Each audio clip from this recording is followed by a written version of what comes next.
Well, good morning and thank you very much for joining us. I am Yori Folarin. Today, my guest, in-studio guest, we always have these guests, but in-studio has been quite a while, Dennis Amakri. Mr. Amakri is a former assistant director of the DSS. He's a security consultant.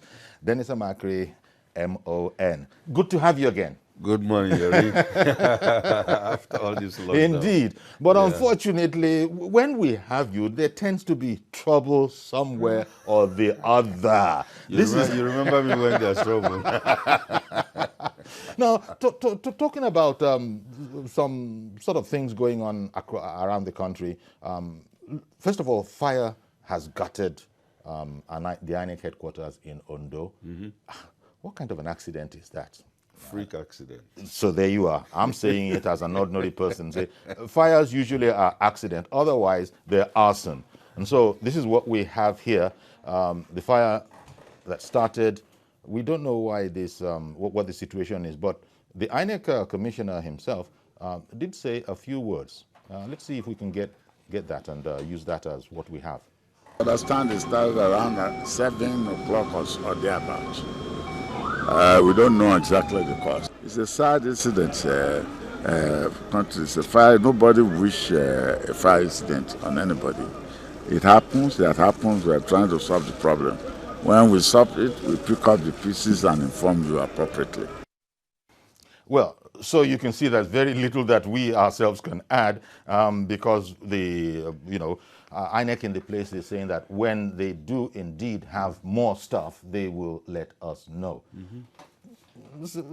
But still, these are sort of security areas. They are security assets. Security and safety, yes. Yes, because they go together. Yes. And, well, one has to resist the temptation because the our politics can be, as we put it locally, one kind.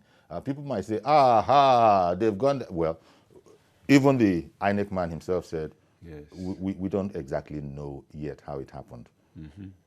It will happen, and when it happens, mostly, from the fire investigators, they discover that most of them are not spontaneous fires. Oh, okay. Like air conditioner or something. So well, most of them are arson.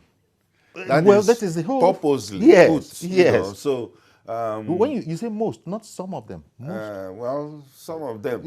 Because you have to look at the kind of safety rules that we follow. Many of these buildings are not safety preserved, and the rules are not there. Even some of them don't have even fire extinguishers. But surely with such an important office, you would think that these fire drills, fire protocols, being fire hazard compliant, this you could take for granted in most public buildings. Yes. But perhaps not. Not at all. And that's why they need to do fire audits on public buildings, especially the very sensitive ones like the INEC buildings. Well, we can't spend much more time on that because we just had to note it that we're in an election cycle, election season, and this is hardly the kind of thing that one expects to be hearing, but it is what it is. Now, the other thing, we spent a lot of time yesterday on the situation in Benue, talking about the warlord. I don't know, we can call him all sorts of things. The warlord. Ghana. He's been wanted by the authorities for a long while. And he then finally gave himself up in, I wonder if it is thought of as controversial circumstances in some quarters. But he gave himself up, as is well known now, to some elders, religious leaders, but was on the way to sort of action, an amnesty that has been provided, and then something happened. The military have told us since that he's dead. He's dead, and that they have indeed taken care.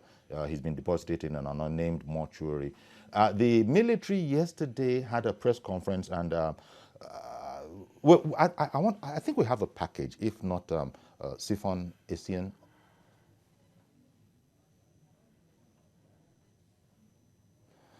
Okay, I'm trying to see where we are exactly. I don't know.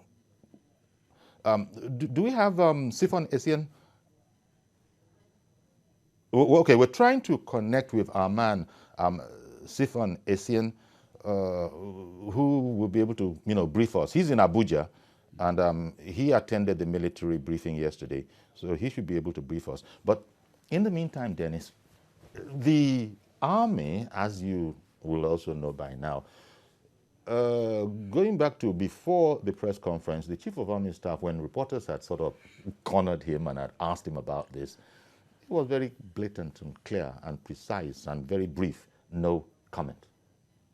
Yes, because if he makes any comments, a lot of interpretations will come out of that comment. But because people want to know. Yes, because you see, the intervention of the military in internal politics, internal security, has caused a lot of problems, whereby, you remember the Adamawa case, the Taraba Adamawa case, the Wada guy, who was arrested by the police, and then the military came and released him, and then of course released him away, and they later have to start going looking for him.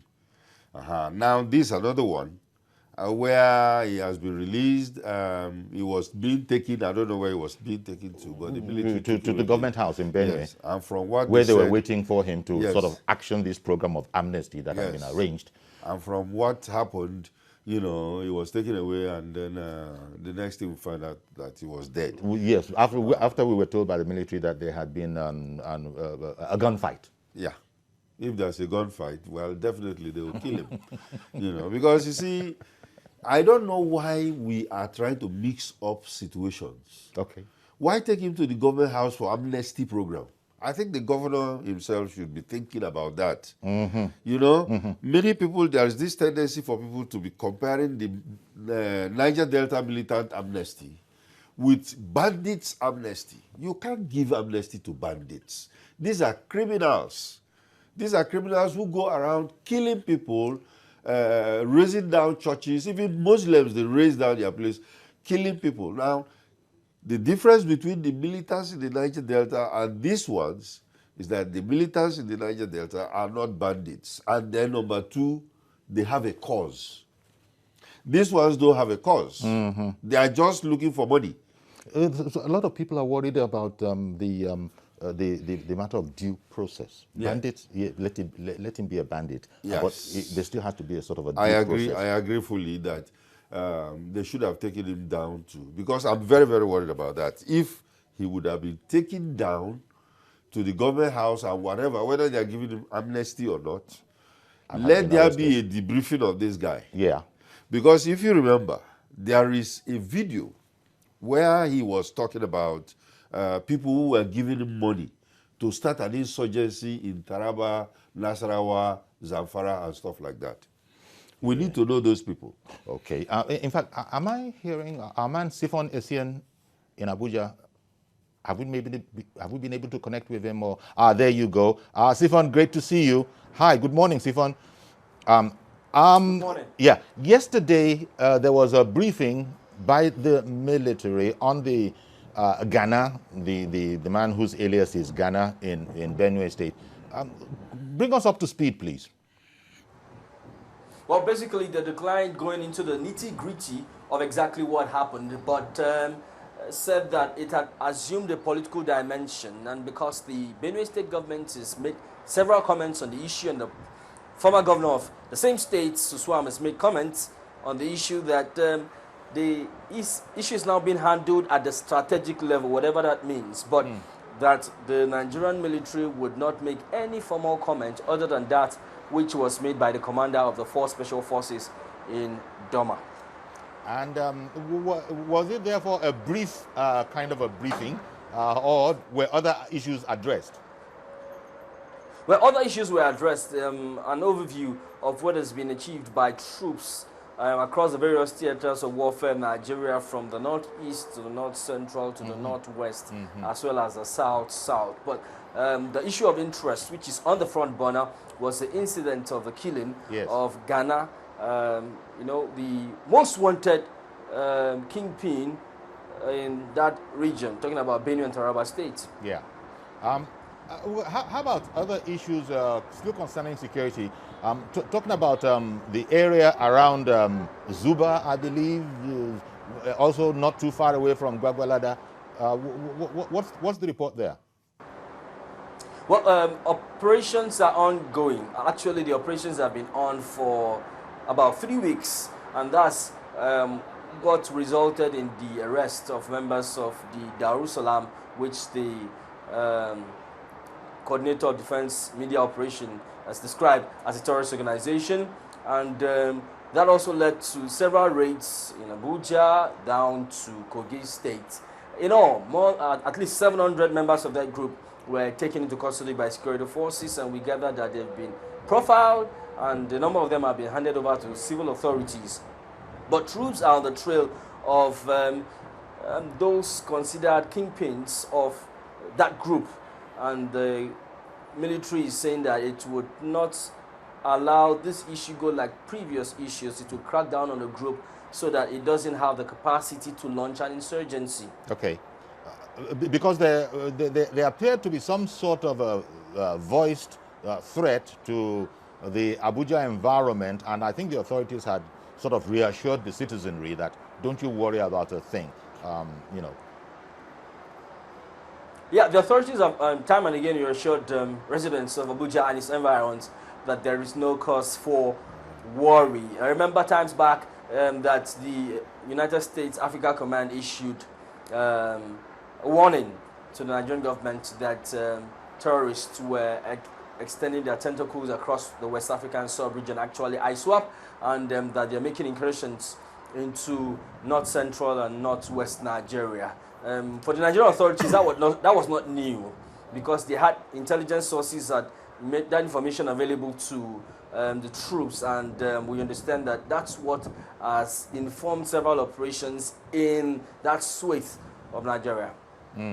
Well, I want to thank you, Siphon Essien, for coming on and bringing us up to speed, as it were, with those security situations. No doubt, if there are any other developments, we can catch you on TVC news bulletins. Thanks a lot for coming on.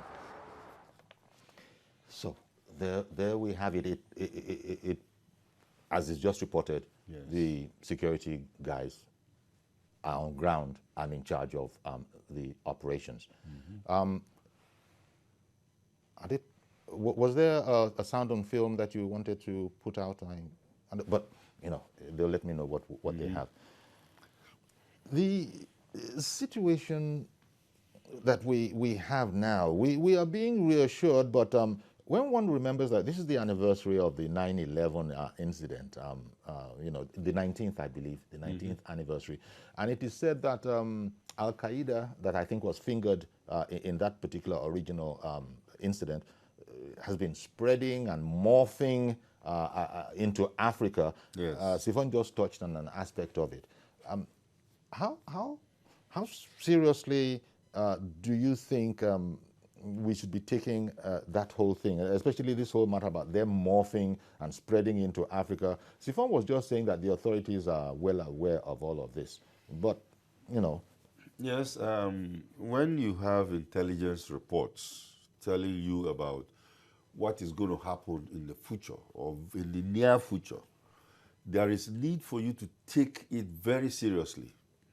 Because we have these, even this GBAGADA thing now, the information came, although it came from the wrong source and the wrong approach of publishing it. Okay. The letter was not classified. Oh, okay. You know, they just put it and it was not addressed to anybody. Almost a bit disdainful. Yeah. So, but again, the meat of the story or the message was there. Although it was not properly put. Yes. You know, the message was there, and I expected the security agencies would have taken a run with it, because the military said, yeah, we are, mm-hmm. you know, we are going to take care of it. But, you know, when intelligence is given, if it is not actioned immediately, now that's what they call actionable intelligence. If it is not actioned immediately, it becomes a toxic waste, you know, because it is unnecessary. Now, if by the time everybody saw that report from the customs, and somebody went and actually went and verified those areas, you might have seen these people and dealt with them. But we didn't go until they hit and then killed some people. So the intelligence was not it was not actionable. Although it was timely, but it was not actionable. You know, so these are the problems that we're having in dealing with this kind of situations. You know, I think I spoke about this before coming on air. It sometimes, you know, sort of troubles one's mind. Nigeria is a tight organization. We have security forces, we have all those forces. And then compared with the adversary, that is, I would imagine, a lot looser than we are. Yeah. So how come they're able to give us this much bother? Dare I say trouble? How come they, to put it unkindly, seem to be running rings around our whole security our apparatus? Dennis, it's not funny because people want to be able to sleep knowing that, no, the boys are in charge. Yeah, they can't be surprised. There are two major issues. And one of the issues, the major one, is the ungoverned spaces that we have in Nigeria. Areas that there are no presence of law enforcement in the country, and they are large. This is a very large country. And there are places, some of them under bush, you cannot, even if you fly across them, you couldn't see who is there.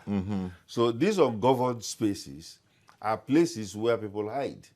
And our borders, which are very porous, which I call them, you know, no border actually, because they are so porous that people can just walk in and out, you know, in and out, no control. So when you have a situation like that, you have all these Al-Qaeda elements, ISWAP, ISIS remnants that are coming in. Those are soldiers of fortune. And they are coming into Nigeria. The AFRICOM commander has said it. And when that intelligence came, the army said that it's an old intelligence. Now you call it old, but the present situation is telling us that it is not as old.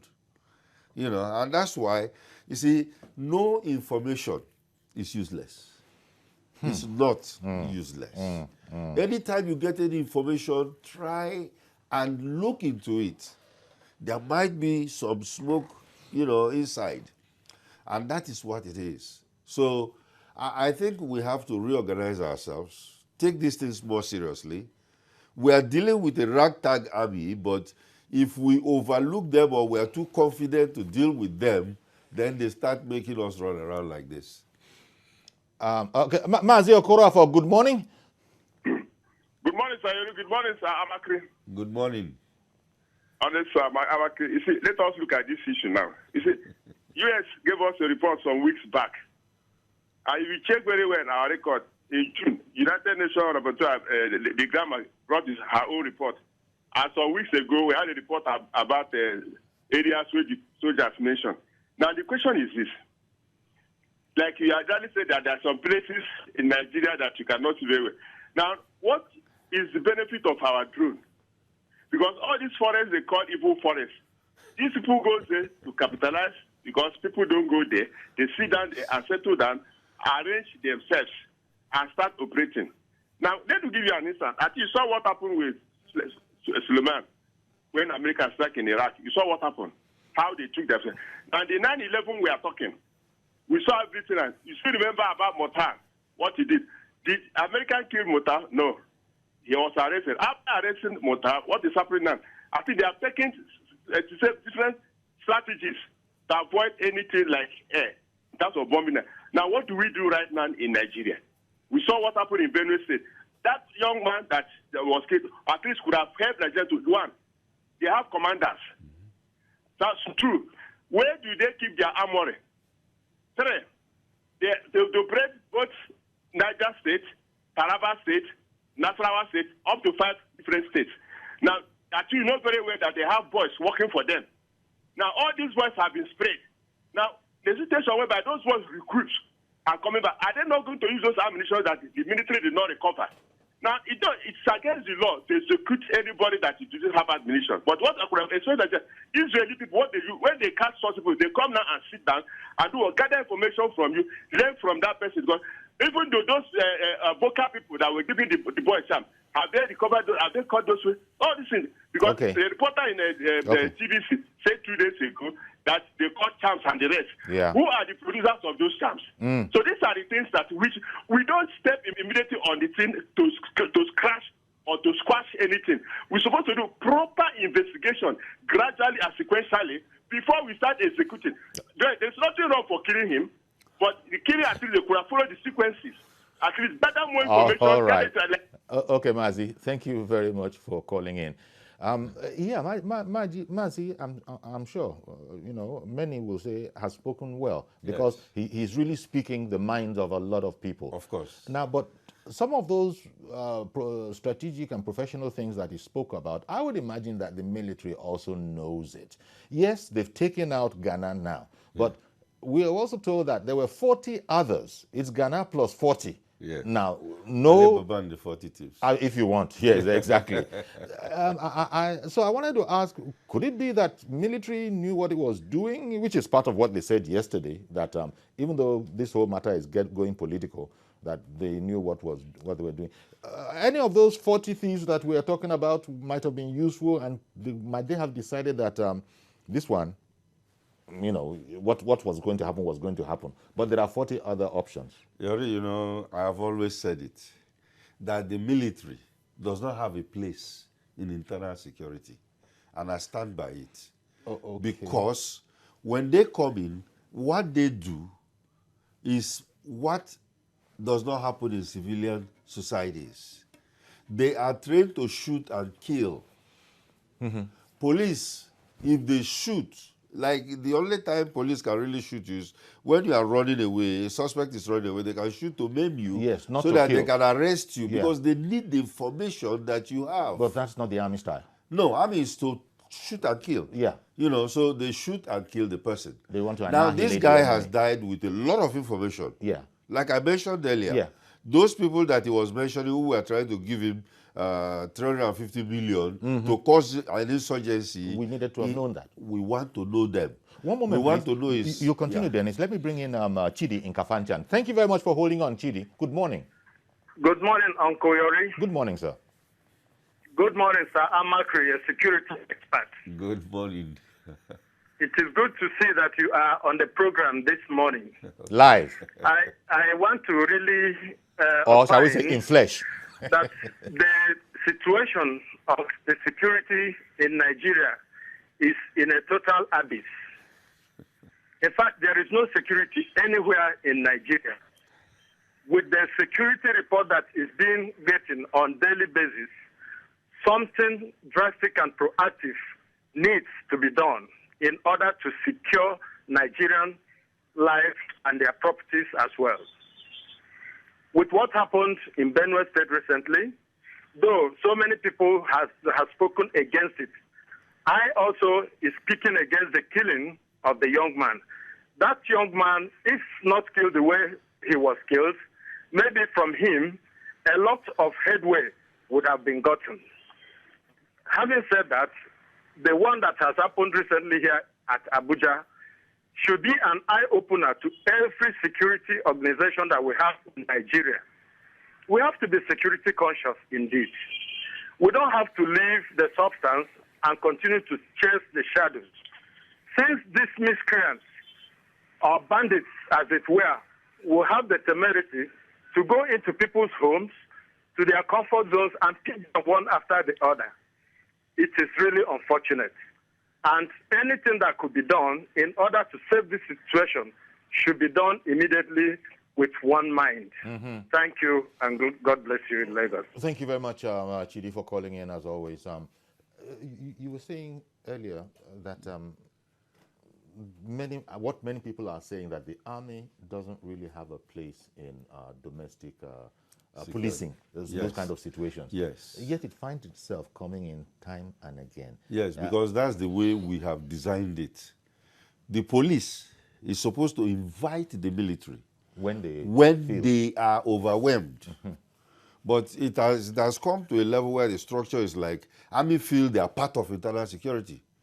You know, election, you see them there, anyone riot, they are there, you know, so they are all over the place. I was going to say, checkpoints. Surely the army doesn't invite itself into all those situations? They are supposed to be invited in, but I think right now they are inviting themselves into it because they're even making press statements.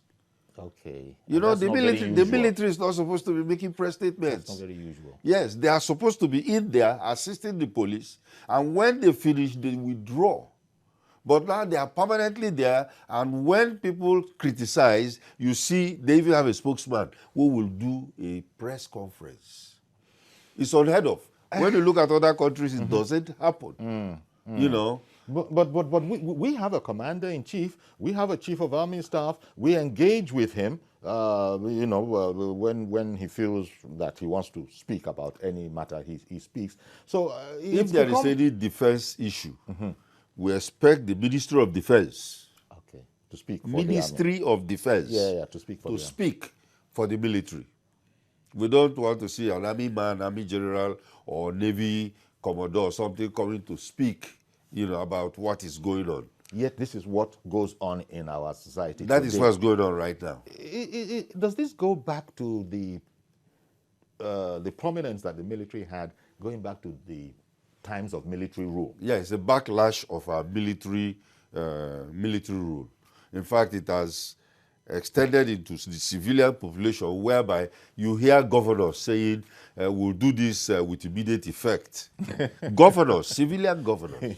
Yes. You know, because that's a military language. They borrowed all that. Oh, yeah. It has gone into them. You know, so the psyche. It will take us time before we get rid of the militariness in us. Whereas I understand what you're saying, Dennis, and a lot of Nigerians will also be able to follow. But we don't have the numbers that are required in the police, apparently. People who know about these things have also said that the ratio between policemen and the citizens is not quite what it needs to be. Yes. That's where the military unavoidably comes into No, this. because we say we are reordering our priorities. Our priorities are not ordered properly. The police have 330 people. 30 personnel. Yes. 330,000 personnel. Yeah. The military has only 310 military. That is Army, Navy, Air Force. Okay. Now, there are other things you can do if you restructure. There are other things you can do. You can go the way of state police. You can all these other self-help things like AMOTEKU that are coming. Those are potential policemen that you can use. But there is some on the ground right now. For instance, private securities. Go to any office, including this office. You see private security men. That's right. Go all over the place. And they are more than 2 million. Why can't we synergize with those people, take them in, and work with them? They don't have to be policemen, but only they can be the ears and eyes of the police. All you have to do is to control and then, you know, collect. So there are a number of options that we're not taking advantage of. We are not taking advantage of it. Daniel in EGBEDA, good morning, sir. Good morning, Uncle Yori. Thank you for calling in. Good morning, sir. Yeah. Good morning. I actually want to say very big good morning to our guest this morning. Dennis Amakwe. Yes, I like the way he's going about this analysis. Okay. What did you want to add? Yeah, there's something I want to add my own contribution this morning. Sure. In Nigeria today, we are all supposed to be security personnel as it is right now. We are being advised to be security conscious. Yes. That's it. I'm not a military officer. I'm not a police officer, but I'm being advised to be security conscious. I don't know how we are ought to be security conscious when an armed man comes against a civilian without anything to protect his or herself. I don't know how you are going to do that. You have a kind of police force in Nigeria where if you call, if anything is going on in the neighborhood, you put a call through. It's going to take eternity for the police to respond to your call. And when they eventually respond, there's going to be one or two reasons why they will not be on hand compared to other countries. It is after whatever the criminals or hoodlums, whatever they want to do, they can be there for hours. It is after the deal is done that the police will now come and start arresting innocent people there. What happened in Benue some 3 days ago is a very, very critical issue. We all have to look we really need to talk about this. It's very important. What brought about the Boko Haram that Nigeria is still contending with after several years today is because of the death of a man that they called their leader. Similar to this. This man is a gang leader. The military, look, we should call a spade in Nigeria for once. What the military did, whatever way they are painting it, whatever way they are going around it, Nigerians need to be, we need clarification. We need to be told exactly what transpired. How do you kill a man who is on his way to surrender? A man with so much information, a man with so much details, so much security details and information. This man could have been used by the police to get a lot of information and whatever. But before the man can say, we heard that he has been killed, what's going on in Nigeria? Okay. We need to find this out. Okay, Daniel.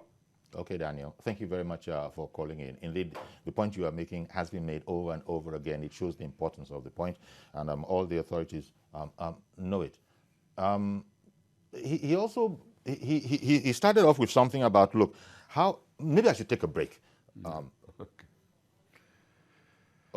In fact, they tell me I've run out of time on this particular topic because there's something else he said about what do they expect us to do. And everybody tells us to be security conscious. Civilians without arms. As civilians without arms. But I wondered the extent to which we are cooperating with the authorities. They say, see something, say something. Yes. That's very, very important. Yes. Yet I think most people tend to want to be quiet and not get involved. No, he said something that is very, very important. Sure. And I want all Nigerians to know that. Okay. Briefly, please, in rounding up security. on it. It's everybody's business. Yes. All of us. Yes. Not only the police people. Yes. So you find out that some, even estates, they sit down and secure their place. So don't wait for, the armed policeman to come. Get yourself together and then plan the security around where Can we you also be preemptive in the sense that when you see strange movements, it's You your report. duty to report, Exactly. hoping that the authorities will react properly. That is what is community policing. Dennis, I'm going to have to leave it here. I want to thank you very much, as always, for bringing in your professional, perspective on these matters. Okay, then. Mr. Dennis Amakre, MON, former Assistant Director, DSS, and Security Consultant. Thank you very much for coming on again. Thank you for having me. All right, then. So stay with us, please. We'll be right back.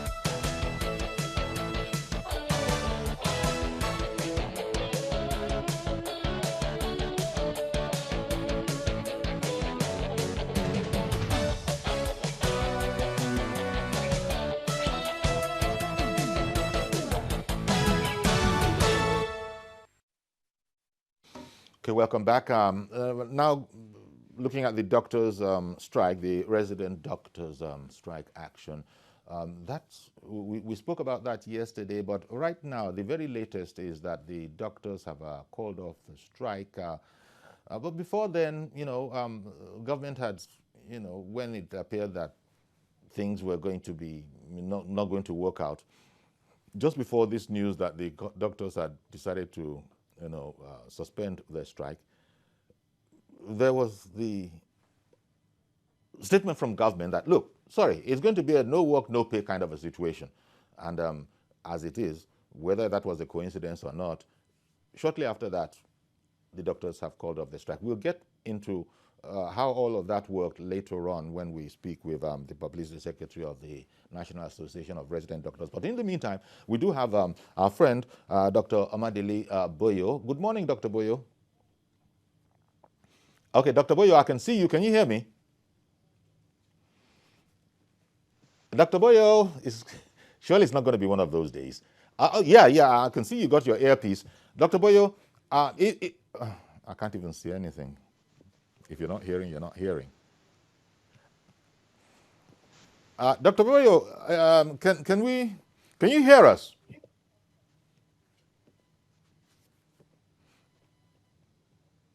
No, it's clear that Dr. Boyo cannot hear us. He's ready. He has an earpiece. I don't know if his phone is unmuted.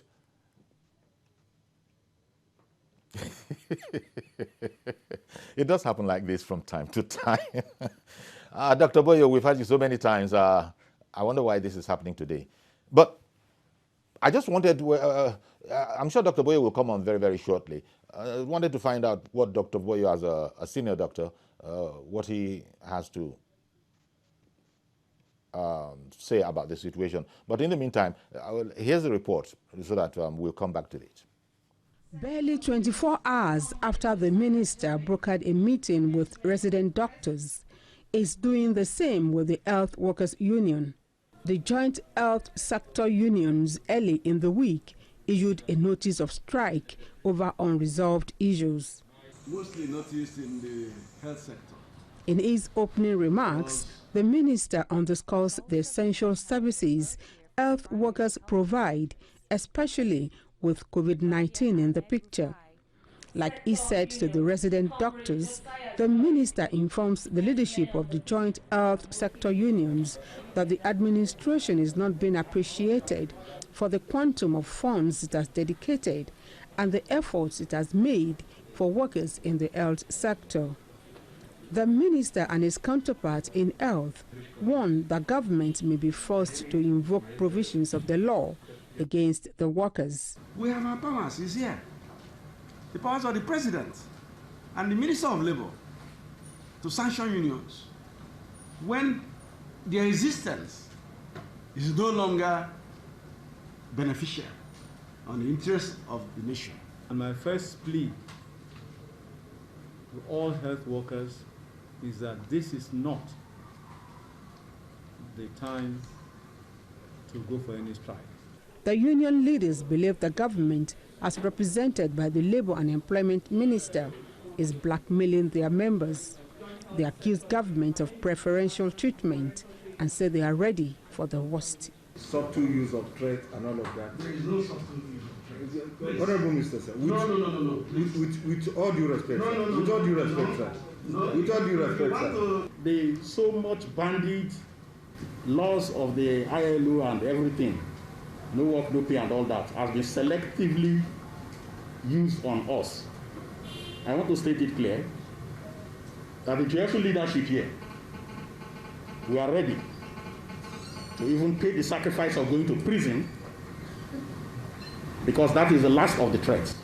The 5-point demand of the health workers include the immediate payment of the shortfall in COVID-19 allowances and withheld salaries. Jokedsa, TVC News, Abuja. So there we have it. The action has been called off, but looking at that clip there, there still was some talk, maybe the doctors feeling that they had been strong-armed. You heard something about a subtle use of threats, that the minister was rejecting that particular kind of language. But we have them. We have them back at work, and I suppose you have to have, if you're going to have doctors at work, they might as well be happy. I wonder, how good they're feeling in the situation. But the good news is that they're back at work. You saw the minister there of labor actually, complaining that people were not being as appreciative as they could be, considering all that government was doing.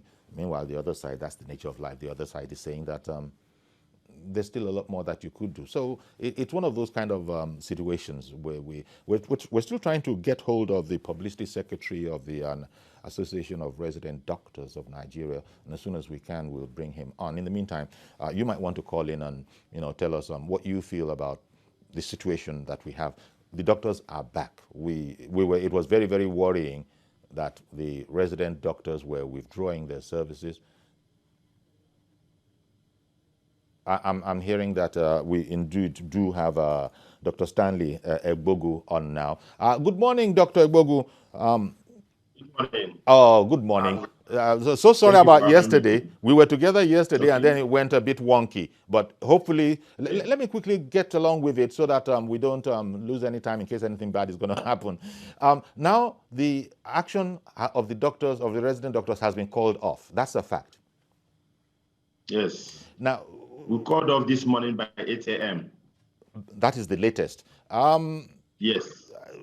What's under what circumstances? What's the situation? First of all, the bottom line is that the doctors have withdrawn their strike, but how happy are the doctors? How satisfied? What do we need to know about under which conditions the doctors are going back? Okay, I can say that we are fairly satisfied. Okay. But we considered the lives of the average Nigerian who is downtrodden down there. So we needed to get back to work and see how we can help. The government made elaborate efforts to ensure the payment of the June COVID inducement allowance and the arrears of April and May that was missed the other time. So they released a sum of 8.9 billion naira for that. And a promise was made to us that the funding of the residency training will be taken care of in the next 2 weeks, and that then they can now chart a way forward on what should be our new hazard allowance by getting all the health workers together. That is the Pharmaceutical Society of Nigeria, Nigerian Nurses Association of Nigerian Nurses and Midwife, and then the Nigerian Medical Association and Nigerian Association of Resident Doctors. So by the time we meet as soon as possible, a decision will be taken on what will be our reversed hazard allowance that will take effect subsequently. And with that, they also promised us that it will no longer be the paltry sum of 5,000 naira after that review. Oh, okay. This seems like excellent news, quite frankly. You know, this is part of what the doctors had wanted. Yesterday, you were telling us that they're looking at the much larger picture, and perhaps that might not be as relevant for this particular time. You said going back to 2016, 2017, 2018, there were shortfalls that needed to be addressed. Was it thought not to bring that particular aspect up? Well, we finally agreed to hold on with that because the government complained that they need to prioritize that they have limited resources at the same time due to the economic downturn following the COVID-19 pandemic. So they pleaded with us that we should keep that in abeyance for now. So our members, when we discussed with them, we informed them during our National Executive Council meeting, and they were able to agree to hold on that salary arrears of 2014, 2015, 2016 for now. 14. However, 15, 16. Mm-hmm. However, our members, we actually expressed their worries that these governments have reneged on their promises in the past, and they felt that government should please keep to their own side of the agreement, so that we don't have to come back to this industrial action again. Indeed. And so it's with immediate effect. You said as of this morning, around 8 o'clock, as you just said, the action was called off. So doctors are going to go back to the usual functions. Yes, everybody is already at work. Everybody is indeed already at work. Yes. Well, I guess we should be congratulating ourselves in Nigeria then that between the doctors and the officials and the government officials, they worked this out to some amicable solution, and things are back to normal. Healthcare, is on again, full blast. Thank you very much. Thank you. Thank you very much, Dr. EGBEGADA, Dr. Stanley EGBEGADA. Thank you for having me, and we thank Nigerians for their cooperation. Okay, but could you just hold on with us, because what we're going to do is that we're going to start taking calls just in case there are other comments or questions that will require your input. So if you'd stay on the line a bit with us, we'd really appreciate that, as we have opened the phone lines for people to call in, and we actually have a call from Jos. Go ahead, please. Good morning in Jos. Oh, good morning. I hope are you still on the doctor's topic? Well, yes, we are on the doctor's something, to the extent that the good news is that the doctors around 8 o'clock this morning, called off the action. Okay, yes, I've been following it, and but the way it sounded, I just hope it will last longer. Federal government should do something, because it's just like, it comes to compromise and all that. Let them try and sort them out. Because when I heard this Festus yesterday, he was on one program like that, Have Your Say, and I called him. He talked about, that if they had followed the international convention, whatever, that they would have been hard on them, they would have laid them off and replaced them. And I called him and I said to him, Minister, is medical doctor profession, is this something you can easy to come by? It's not easy to come by. Who will you replace them with?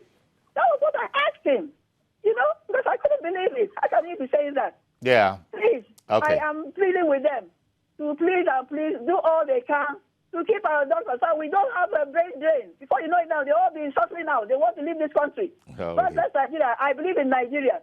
Okay. We are going to make it. Indeed. Thank you very much for calling in, Ada. Dr. Gbogu, you can see that yes. A lot of Nigerians have your back. Yes, I listened to that. And to be frank, we don't want to open old wounds, but that statement was unpopular and uncalled for. To be frank with you, we have 16,000 resident doctors that done tools, and someone is asking to replace them with copper doctors that are less than 1,000. You can see that the person is just making a joke out of the whole thing. Instead of them to get into serious negotiation with us, they were talking about replacing 1,000 with 16,000. Where is it done? Besides, even the 16,000 doctors have been trained to be specialists. And the copper doctor is just graduating. He's still under even the ordinary resident doctor in the country. So that is really a joke, and it is infuriating. But thank God our members have decided to bury the Jahachet and go back to work. But that statement ordinarily should have been withdrawn by the Minister of Health and the President. But it's just as well that it seems from what you're saying that the doctors sort of kept their focus. If they thought that was provocative, at least they kept their focus, and you can't really link it to the doctors calling off their action. Is what you seem to be saying, that it is not as a result of that statement. Let me start by saying that the very first statement that was released when we were having a meeting with the Honorable Minister of Labour and Employment, that was when the Minister of Health said it, and then Festus Keyamo said it when we have already had an agreement with the Ministry of Health to summon our members to discuss the possibility of calling off the strike. But that would have even added more salt to the injury. Most so it's okay. We'll take it as it is. Okay. What it is for now. Yemi has called in from Ikorodu, if I got that right. Good morning, Yemi in Ikorodu. Yemi in Ikorodu, good morning. Good morning. Aha, yes, you're on air now. Go ahead, please. You got a comment? Please. Is it possible for us to rewrite this Nigeria constitution? Because our problem is constitutional. If we have a constitution that forbids anybody that is in government, anybody that is having political office from going abroad for medical services, all of this rubbish will stop. It is because they have options. They know ordinary Nigerians don't have options. The president's wife just came from Dubai for medical checkups. If there is any law or any constitutional provisions that forbids anybody that is being paid by public money from going abroad for treatment. If you want to die in Nigeria, let us die together. I hear you, Yemi. Thank you very much for calling in. I was a bit taken aback when the first part of your contribution was, is it possible to rewrite the Constitution? But I get, we take the actual meaning of what you're saying, and it's a frustration that I think, Dr. Gbogu, what that caller is saying is that it's almost as if our medical personnel and system, structure, architecture is being taken very much for granted. And he makes the charge that the elite in this country know that they have options. What would your comment be? Well, I want to agree with the last speaker. Some of the comments that came out of the ministers of health and labor and employment were actually uncalled for when they started saying that they might not be our patients. That is to tell you that they are thinking of always going abroad for medical treatment. So you see, that means what he's trying to say in essence is that if the constitution can be written so that everybody will remain here and work with what they have. Yes. So that is why maybe one of the reasons that they've not been taking the issue of health serious in this country. Is that they seem to have options. Okay. Let me bring Reverend Dominic on. Good morning, Reverend. Good morning, Chief Yori. Yes, sir. Yori, I want to salute the doctors, patients, and their patriotism. I also want to salute the government negotiation team to get to this point. We pray it doesn't happen again. Yeah.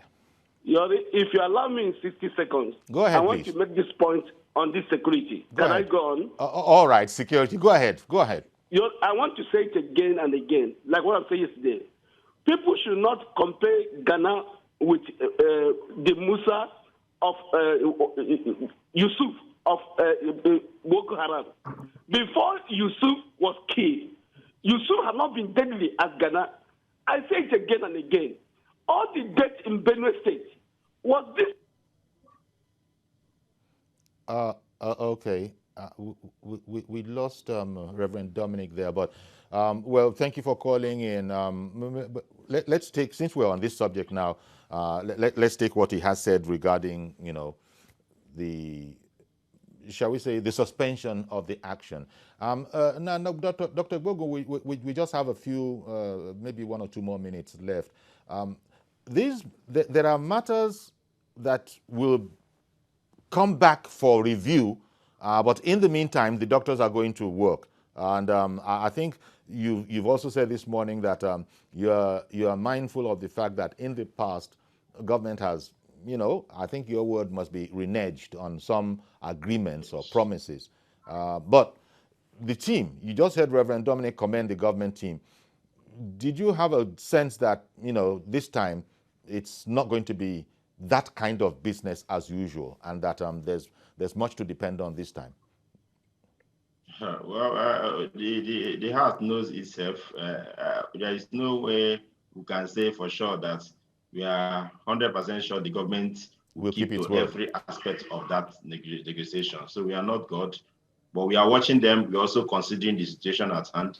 And that was why we took the decision to get back to work, but give them that benefit of doubt. Okay. And I think that Nigerians will think that is a commendable of the doctors, just as they are commending government as well for indeed, you know, towing the middle path. And now there's been some sort of arrangement. Bimbo in GBAGADA, good morning. Good morning. Thank you for calling in.